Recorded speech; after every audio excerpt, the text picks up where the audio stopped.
Hello everyone, and welcome back to What the Florida, the show where in each episode we do a deep dive into a distinctly Florida subject. I'm your host and Professional Floridian Kim, and on today's episode we have a new segment called Florida Stereotypes. Today's stereotype, Disney adults.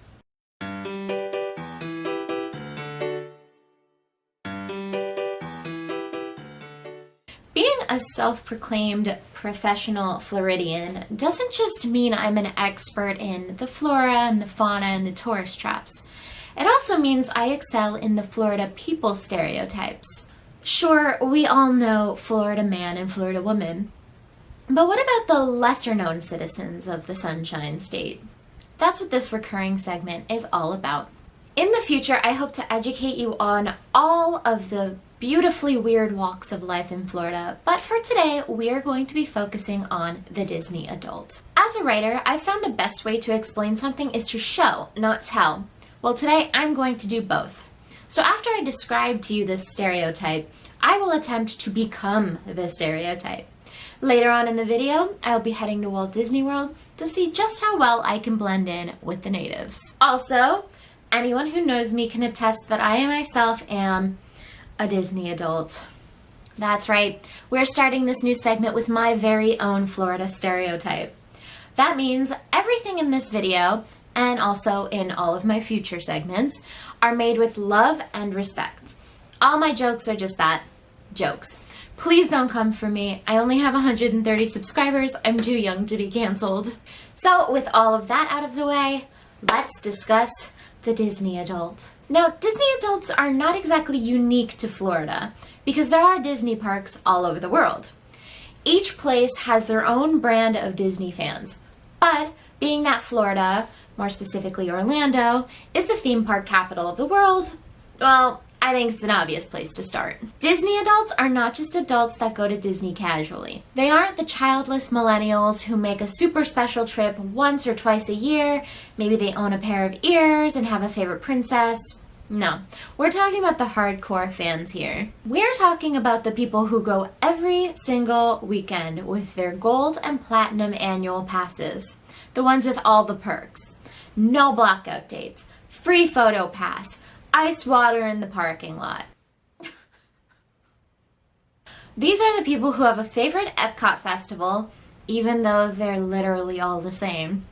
They are the first in line at every pass holder exclusive sale, and they're the ones buying the tickets for all the after-hours events. These people have an unhealthy obsession with in-park face characters. Peter Pan Tumblr controversy of 2014, anyone? They can't help but purchase every new Spirit jersey, mini ears, and mystery pin pack offered. They're there in the morning for every rope drop, and they stay all the way to the end of Happily Ever After fireworks show, even though Wishes is better. They protest in the park when it's announced that a ride is going to be closed, but they're also the first ones in line to experience the new attraction that replaces it. You know, those people. Curtis Connor actually made his own video on Disney adults a few weeks back, and when I saw it I was seething because I knew it would be 100 times better than anything I could ever do. I mean, there's a reason that he has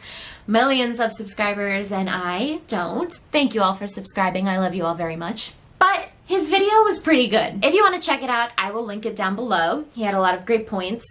And he actually created this pretty accurate sort of chart describing the levels of Disney adult, and I really wanted to talk about that right now. So this is the chart that Curtis Connor put in his video. As you can see, there are 6 layers to being a Disney adult, and we're going to zoom in a little bit better on them right now and talk about them because I thought they were pretty funny and pretty accurate. So in the first level, we have watched Disney movies growing up and watches the occasional Pixar film.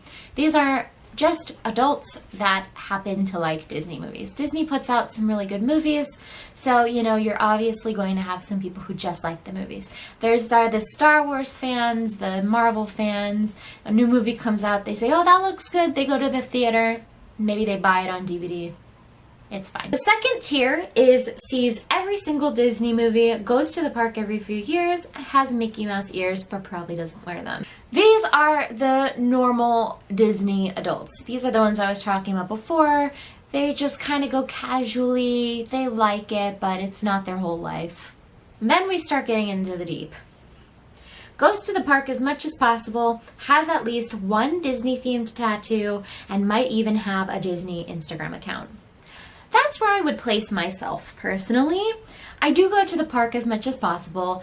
It is right down the road, and I do have an annual pass. I have the mouse ears. I go to the parks. I have the Disney Instagram linked below. Follow me. But I don't have any tattoos, but that's just because I don't have any tattoos. The next level is a die-hard Disney fan. They cosplay in their spare time, and they Disney bound at the parks, and they definitely have a cat named Simba. Or, you know, Banks, Oliver, Kovu, whatever. I still don't have a problem with these people. Disney bounding is where you sort of wear an outfit that is inspired by a character, because as an adult you can't wear costumes into the park. I think some of them are creative and cool. Then it starts getting a little worse. The following tier are the people that have Disney weddings and honeymoons. They spend every anniversary at the park, and they don't have children. If you are spending money on a Disney wedding, that means you have an insane amount of money, or you've saved up a lot of money to have like a crazy expensive wedding, because Disney weddings are expensive. Have you ever looked these up? I have, just out of curiosity, just kind of want to know how much the price is. They're like $10,000, and this isn't even for the castle. This is for like the cheapo park. This is for like Hollywood Studios, and you know, you're in front of the Tower of Terror. You're not even in front of the castle for $10,000. It's insane. I know weddings can be expensive, but that's crazy. No. Finally, the last level are the people completely consumed by Disney. They live on Disney property. They go to the park every single day, and they live to serve their merciless god Mickey Mouse. That's a little intense, but I know what he's talking about. So there is Celebration, there's Reunion, and then there is Golden Oaks. All of these are sort of Disney-esque, Disney-related, Disney-adjacent properties or neighborhoods in Orlando. They're really expensive, and they're really kind of Disney-fied. If you know, you know. I can't get into Reunion and Celebration right now, but the point is, those are the deep into a Disney fan. And you know, I applaud them, because wow, that takes a lot of effort to love something that much, but it ain't gonna be me, sweetheart. Thank you so much, Curtis Connor. I mean, you didn't let me use it, but I stole it from you. Check out his video, I linked it below. I mean, you've probably already seen it. He's amazing, but yeah, we're gonna move on. Listen, I'll be the first to admit that Disney adults are kind of cringe, but I also don't think that we deserve a lot of the criticisms that we get. There is a real cynical point of view these days where it's really cool to hate on things that people like. And we're all guilty of it, even me. But at the end of the day, I think some people are super vicious towards Disney adults. And there are some fair criticisms. Disney is a giant corporation that isn't entirely ethical in their history, politics, or even their ecological footprints. But it's like, neither is anything else under capitalism. So maybe just let people like things?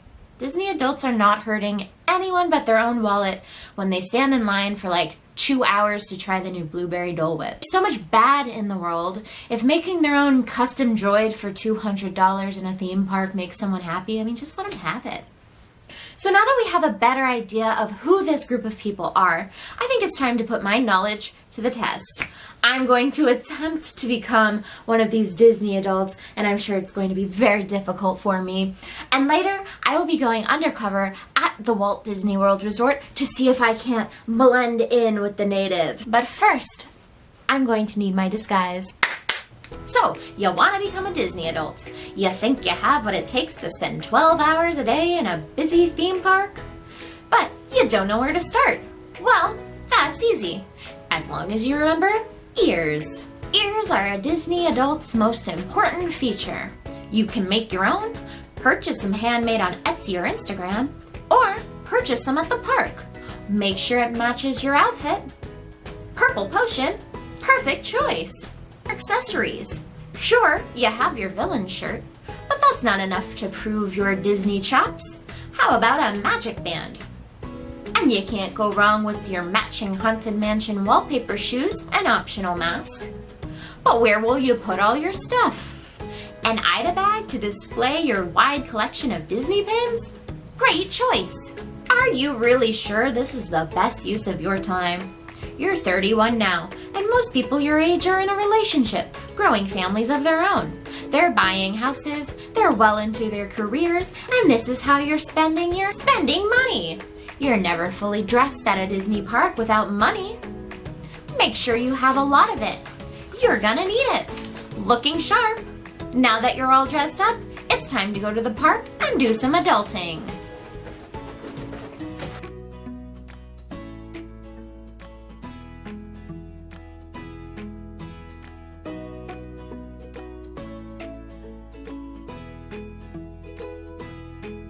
There you are! So you've made it to the park, but you just don't know how to blend in? Well, that's easy. Just remember Walt. Where's the nearest Disney snack? Disney snacks are an essential part of any trip to Walt Disney World. The carbs and sugar give you the energy to keep you going all day. All the rides are better in Disneyland, California. Thunder Mountain is so much better at Disneyland. Pirates of the Caribbean is so much better in California. Hyperspace Mountain in Disneyland is so much better. Let me tell you some fun Disney facts. All Disney adults follow the Disney blogs, podcasts, and vloggers to keep up to date on the latest and coolest fun facts. Might as well share them. Did you know that Mr. Toad lives at the very back of the Pet Cemetery at the Haunted Mansion? All the names on the windows on Main Street are names of people who helped fund Disney. Did you know that there's a hotel room at the top of the castle? It's like impossible to stay there though. And finally, take my picture. Can you really say you went to Disney World without photographic proof for your Disney-themed Instagram? Ooh, the purple wall, take my picture!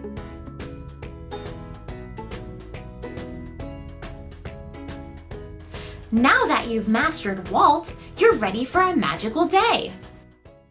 Y'all, this video was so much fun to make. I hope you liked it. If you did, please give it a like and leave a comment down below. If you have any Florida stereotypes you'd like me to cover in a future video, let me know about them. Share this video to call out all of the Disney adults in your life.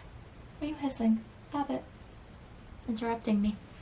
You can follow me on all social medias located down below. Also on my TikTok, I'm going to be releasing more things Disney adults say that didn't make it into this video, so follow me there if you'd like to see that. Thank you so much for watching as always, and I will see you all in the next video. Bye!